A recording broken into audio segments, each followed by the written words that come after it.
Welcome to Books to Africa on Air, where we discuss a variety of topics with a special focus on Africa. I'm your host, Caroline Lele. On today's show, we're going to be looking into how to get writing your first book. This episode will highlight the challenges faced by first-time writers and authors, with the aim of giving you practical steps of how to get writing your first book. Joining me on the show today is Jasper Cooper, an author and illustrator. Welcome to the show, Jasper. Thank you very much. It's great to be here. Thank you. So just to get us started, would you like to share a bit about your background and perhaps the journey that has brought you to this point as an author and an illustrator? Certainly. Well, when I was a boy, I was really brought up in a tennis family, a tennis-loving family. My father actually ran a tennis club. My mother was a very good tennis player. My grandfather made wooden tennis rackets in the days when there were wooden tennis rackets.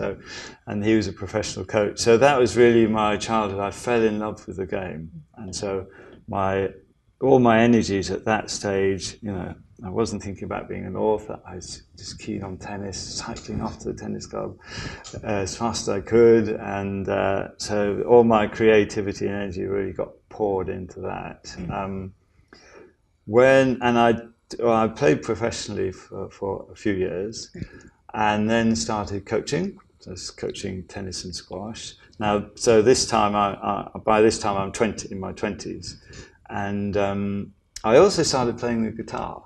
Music is very much an important part of my life as well. So I self-taught myself to play the guitar. Had sore fingers, played every night, but worked at it.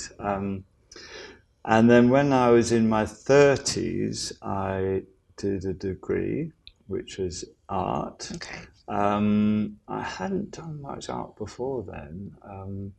So I just sort of scraped into this course. I was the last person accepted, in fact. But that gave me 3 years really developing my art. I worked again very hard. And then after that, let's see, I'm now in my 30s, so I was married by this time with two young children, and I was a teacher for a few years. And then how the writing started was, it was very natural, of course. I think a lot of parents do this. They make up stories for their children. And so I started doing this, and they loved it, of course. And it was a very special time, when the child's going to bed and you make up a story, and one of the things was they didn't know what was going to happen next in the story, but neither did I. Yeah. So I'm actually being creative at the time. Going as you go. As I go. Yeah. Sometimes I'd ask them, what do you think happened next? And that would come into the story. But once there was one evening where I made up a story, and they really loved it, and they kept asking for it for a few days, same story. And what made me have the idea of writing it down was that my uncle gave me a really old word processor, one of the first ones. It was a great chunky thing. It had a funny little screen up here. And I thought, okay, well, this story takes 10 minutes to tell. I'll just write it down for them. So I sat down that evening and started writing. And I wrote the first chapter, took it upstairs, read it to them. And then the next night I sat down and wrote the second chapter, took it upstairs. And instead of being, just a 10-minute story, it grew, of course, as I was developing the story. And I've actually got, this is the first copy here. Wow. And the first chapter was that length. Lovely. So quite a short chapter. And so I ended up with a book after about 3 months of writing. And so the writing has now started. Then I did a painting of the kingdom in which it happens. It's a fantasy adventure. So that brought in the art. And then I drew a map of the kingdom. So again, and this was all without publishing or thinking of publishing. 10 years later, it's almost the end of this story. 10 years later, I'd written a few short stories in the meantime because I'd enjoyed it so much. But I took this down off the shelf, it was a bit dusty, and sort of read it and thought, this isn't a bad story. Maybe, it become a published book. I lent it to two families who had children, and they all loved it. My children loved it. My wife loved it. And that was really what encouraged me and made me think, yeah, let's have a go at this. So I think that sort of, and everything, in a way, everything came together. The art, my love of poetry, which really developed in my 20s. I read poems a lot at that time. But even the music has come into the books as well. I'm writing some of the riddles in the book I'm putting to music.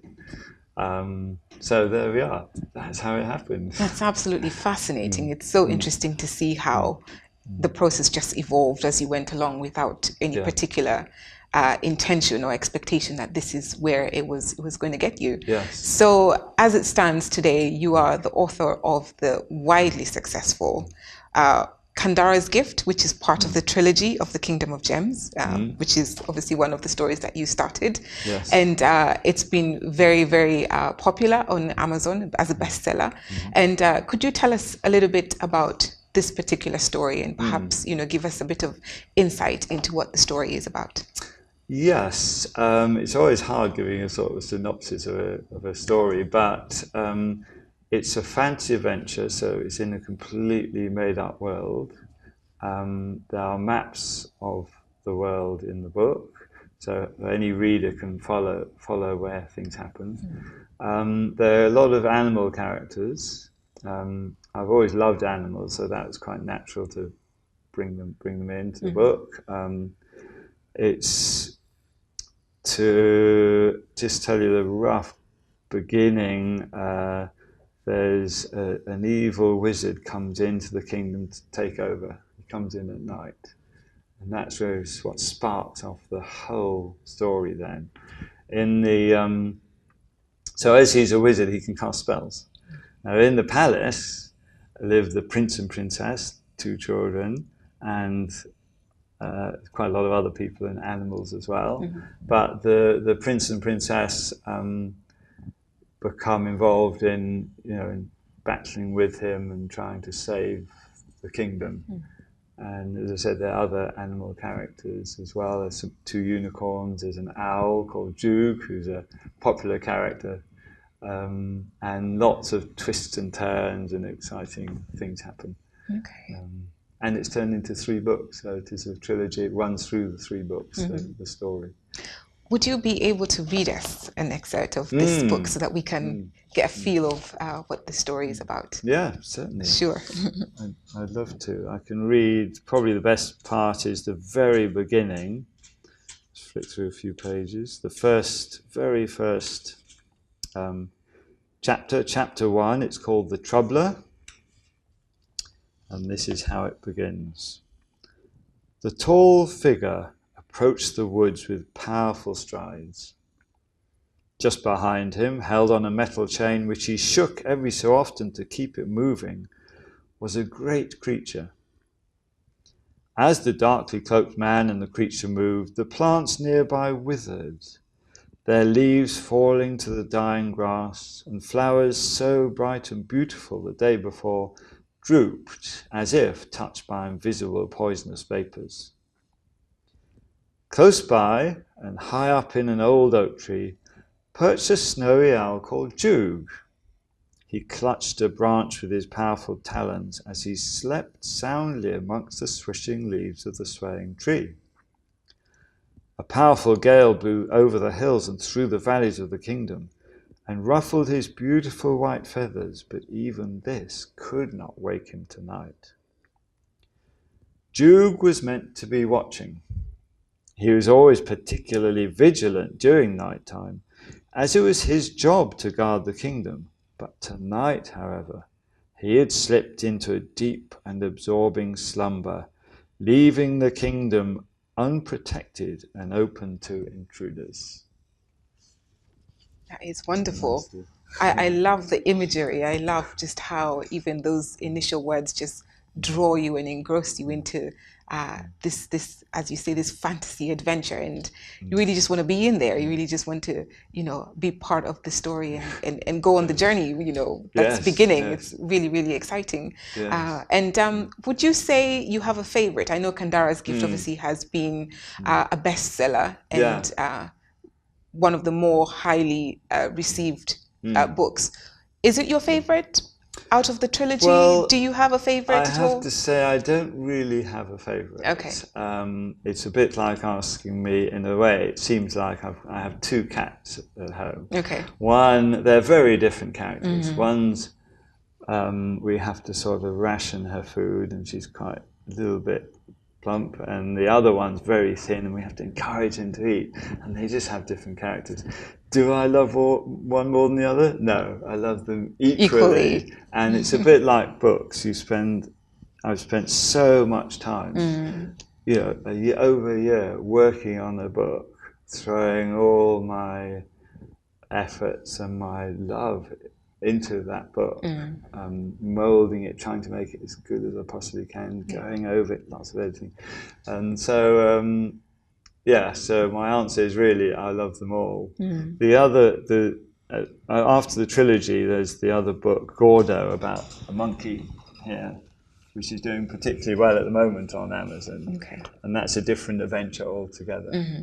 And now there's others on the way, others in the production line. And that is still in the genre of fantasy adventure. It's adventure, but it's not fantasy. Okay.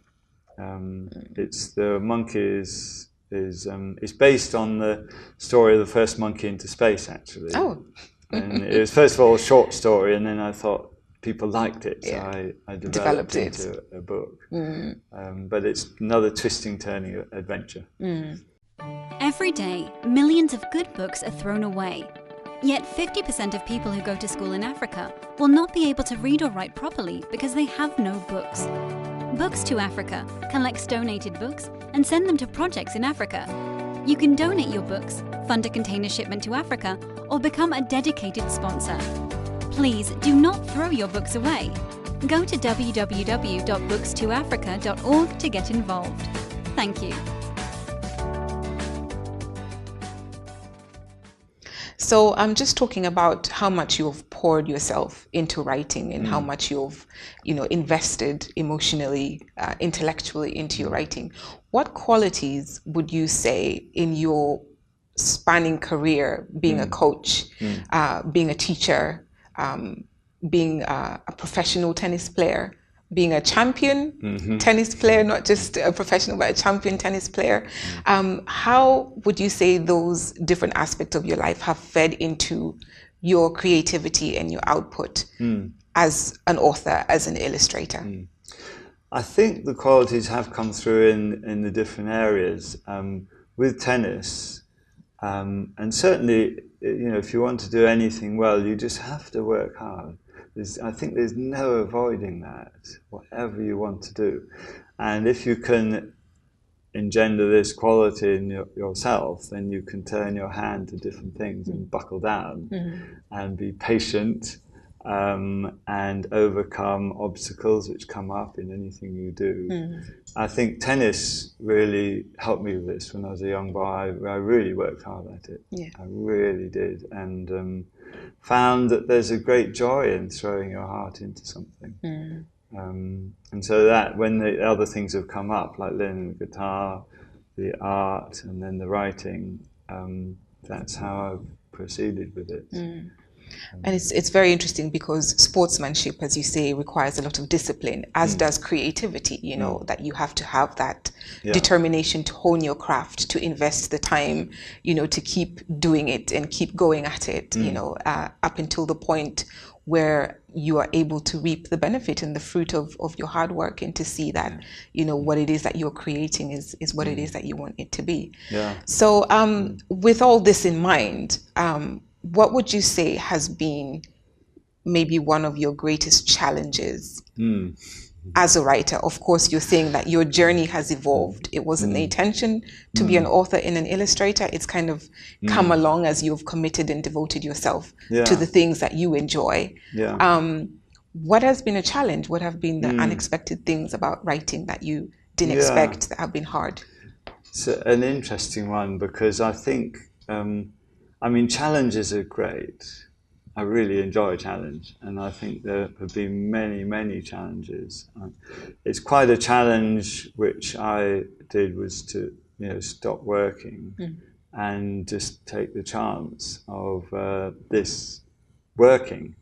But I've come to trust more and more, I think, that if you do throw your heart into something, it'll probably work out, and if it doesn't, another door opens, because you're being sincere and honest. So, am I answering your question? It does answer the question. Yes, of course. You're highlighting the fact that one of the challenges is taking that leap of faith to actually get started. And I think for a lot of aspiring authors and aspiring writers, that can be a hindrance in people getting started, because it's like, as you're saying, do I quit my job? Do I think I'm good enough to produce something that people will want to read and want to buy?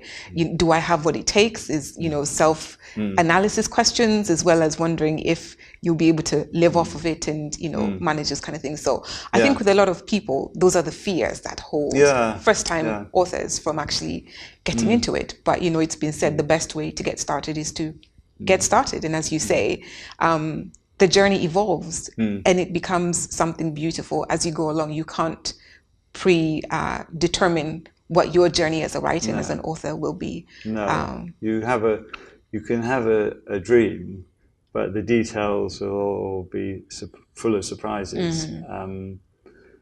And so I think what you say is absolutely true. And I think when you get the idea that you want to write a book, I think the best thing is to start straight away.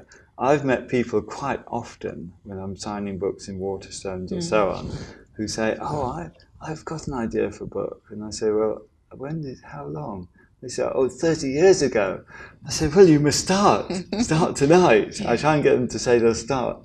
And so the starting is the most important, to sit down. And you could even sit down and start writing if you haven't got an idea, but you must start writing. Okay. With a fantasy adventure, or even in an ordinary story that's in the real world, one way to start is to draw a map. Most children like drawing maps. So you could make up your world, and then an idea might come to you after. You could do a drawing and a painting. And in fact, one of the books I'm about to write, which is about a cat, who's a leader of a gang, in fact, that started just with a painting, not with an idea. And then I looked at the painting and got the idea. But the thing about starting is absolutely right. Start. If you're in a job or you're busy at school, there's still time to start writing. And in fact, that's what I did. To start with, I was writing in the lunch hours, writing in the evening. There came a point where I took the plunge and said, right, I'm going to focus on this, yes. But before that, I got the writing going, got the drawing going, and everything well on the way. So starting is a very important time. And I also like how your authenticity feeds into your success, because you're allowing your music to come into your writing. You're allowing your poetry to come into your writing. You're allowing your sportsmanship to come into your writing, because somebody might be sitting here thinking, well, I can't draw to save my life. I don't know poetry or anything like that, but it's about drawing on your own individual gifts and capabilities and finding a different way of expressing that on paper. Yes, absolutely. I mean, everyone has talents and everyone has a creative ability in them. It's just getting the knack almost of tapping into that creativity. It's a bit like a reflection of the creativity of the whole universe, the world, the animals there, and we have a seed of creativity in us. But it just needs to sort of come out, be released in a way. Yeah. So you get writing, you start putting your thoughts down onto paper. It's difficult not to start without the expectation that you want your writing to be successful. Yeah, yeah. For you as an individual, at what point did you feel that your writing is good and that you are successful as a writer? Okay, yeah. Well, just first of all, I think you can certainly start with the idea of wanting it to be successful, but when you're actually writing, you need to forget that, and you need to really just focus in, let your whole attention focus in on what you're actually doing, and then the result will come quite naturally. So that's one thing. I think I realised that this book I'd written just for my children could be successful was when other people. I had the feeling myself, but when other people said, "Yeah, that's a good story," you could go for that, and encouraged me. Yeah. Then, of course, I had people on the way who said, "No, you can't do that. You can become an author," you know. But the people who encouraged me, so I was, acknowledging that they sort of recognised there was something there and followed that. And that's a kind of positive affirmation that continues to drive you as a writer when you feel like you're contributing something to the world that is making an impact and is connecting with people, because writing, like all creative gifts, is about making that connection with people. And I guess you know, when you can see that you've made that possible, then it gives you a great sense of satisfaction. Lovely. Absolutely, yeah. So do you have any thoughts? Obviously, we're in a generation of social media. We're in a generation of blogging. We're in a generation of ebooks, and a lot of technology has changed how we relate to books and how we relate to writing, not just in the West, but you know, across the globe.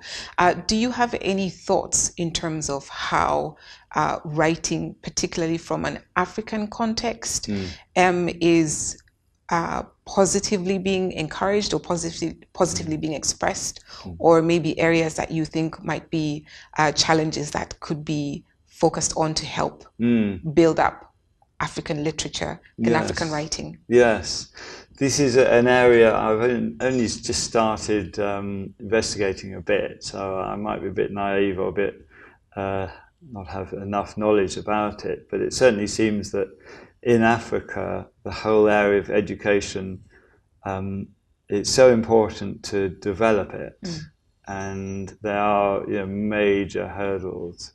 One of which is, of course, that I think there are about 1 billion people living in Africa, 75% live in the rural villages and don't have electricity. Reading is difficult. That practical side of things makes it quite difficult. I think as far as obviously, hopefully things are being done gradually to overcome the difficulties. I mean, there's training teachers as well. Terrible lack of resources, having to travel a long way to school. So all these things are major hurdles. I've been very, very keen, getting more and more keen actually on the charity that Thomson and Precious have started up, because for quite a long time I felt that with some charities you give money and you're not quite sure where it's going. With this, I know that if I give in books or give some financial support, children will actually end up with books in their hands. Absolutely. And that is making a difference. It's a very direct route. So I think that's a wonderful approach. It probably needs to be coordinated with other things as well. But what a great place to start. Absolutely. Okay. So in conclusion, Jasper, you are a valuable and a very special contributor to Books to Africa. You've donated quite a number of your own books to the charity for sale, but also for distribution to the various partners that we support. How would you encourage anybody who might be watching that is considering perhaps being a part of this move to develop literature in Africa and education in Africa through books? Well, yes, as I said, I think this charity is a very good place to start, and obviously there are opportunities to donate some money financially. That helps the whole thing, and then books can be given as well, and they can actually directly find their path into children's hands, into the education of Africa. So. Well, that's the way to do it, I think. Absolutely. And ultimately, we know that when you give a book, you change a life, because that has the capacity to impact not just an individual child, but potentially a community and a nation and a generation. It's like a seed, isn't it? It would be wonderful to just have a photograph of a child sitting, maybe leaning on their hut in an African village, reading Kandara's Gift. That's it. That would be such a wonderful photograph to see. It really would. I'm sure we can make that happen. We'll definitely make that happen. Thank you so much, Jasper. It's been a pleasure and an honor having a conversation with you today. And we hope to be able to keep in touch and hopefully see the next installment of your books. Thank you for joining us. Thank you very much. Thank you. Thank you very much for joining us today. If you would like to read any one of Jasper's books, we have Gordo here, and we have the very, very well received The Kingdom of Gems, Kandara's Gift. These are all available on Amazon or anywhere where books are sold, and we hope you'll enjoy them. Thank you. One of the ways you can get involved with Books to Africa is by sponsoring shipments of books to students in Africa. Every month in the UK, we collect thousands and thousands of books donated by generous donors like you. Now, the next challenge is to ship them out to Africa, to students and to schools that can't afford to buy books. With your support through a donation of £10 a month, we can ship out 50 books every month to students in Africa. Now, to make an even bigger impact, you can sponsor a container shipment with £4,000, and that will ship 20,000 books that will literally transform an entire community. So thank you for your generous support.